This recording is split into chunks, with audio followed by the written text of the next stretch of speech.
আসসালামু আলাইকুম প্রিয় শিক্ষার্থীরা, আজকের ক্লাসে আমি নবম শ্রেণীর ইসলাম শিক্ষা বইয়ের দ্বিতীয় অধ্যায়ের অন্তর্ভুক্ত 57 নম্বর পৃষ্ঠারে দলীয় কাজ বা জোড়ায় কাজ এই অংশটুকু আলোচনা করব। শিক্ষার্থীরা, তোমরা দেখতে পাচ্ছ এখানে একটি ছক দেওয়া আছে।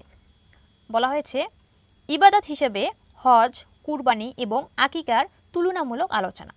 শিক্ষার্থীরা, হজ, কুরবানি, আকিকা প্রত্যেকটি কিন্তু ইবাদত। এই ইবাদতগুলোর মধ্যে তুলনামূলক আলোচনা করতে হবে। এর আগের ক্লাসে আমরা আলোচনা করেছিলাম সাওম এবং সালাতের মধ্যে তুলনামূলক আলোচনা। এই ক্লাসে হজ, কুরবানি এবং আকিকার তুলনামূলক আলোচনা করতে হবে।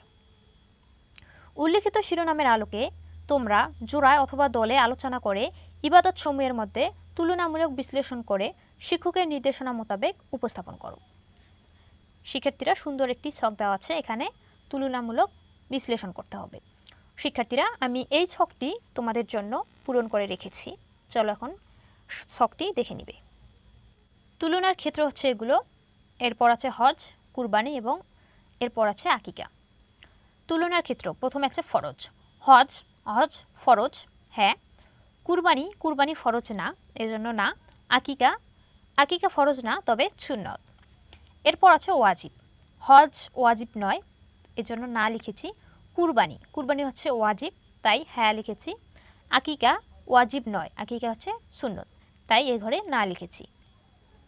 সময় বা কখন, এ হজ কোন সময় বা কখন পালন করা হয়?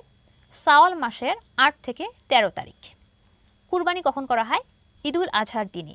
আর আকিকা করা হয় শিশুর জন্মের 7ম দিনে, এরপর 14তম দিনে, 21তম দিনে অথবা সুবিধাজনক সময়। এরপরে আছে শিক্ষা। হজ থেকে আমরা যে শিক্ষা পাই, আল্লাহর নিকট সমর্পণ, ভ্রাতৃত্ব, একতা।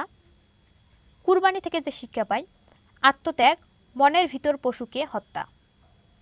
আকিকা থেকে যে শিক্ষা পাই, সন্তানের জন্য আল্লাহর কাছে মঙ্গল কামনা। শিক্ষার্থীরা, এই ছকটি তোমরা দেখে নিলে। আজকের ক্লাস আর লম্বা করছি না, এখানেই শেষ করছি। পরবর্তী ক্লাসে 58 নম্বর পৃষ্ঠার একটি কাজ দেওয়া আছে, দলীয় কাজ। পরবর্তী ক্লাসে এই কাজটি সমাধান করার চেষ্টা করব। তো শিক্ষার্থীরা, সে পর্যন্ত সঙ্গে থেকে কোর্স টিকা ইউটিউব চ্যানেলে। ধন্যবাদ সবাইকে।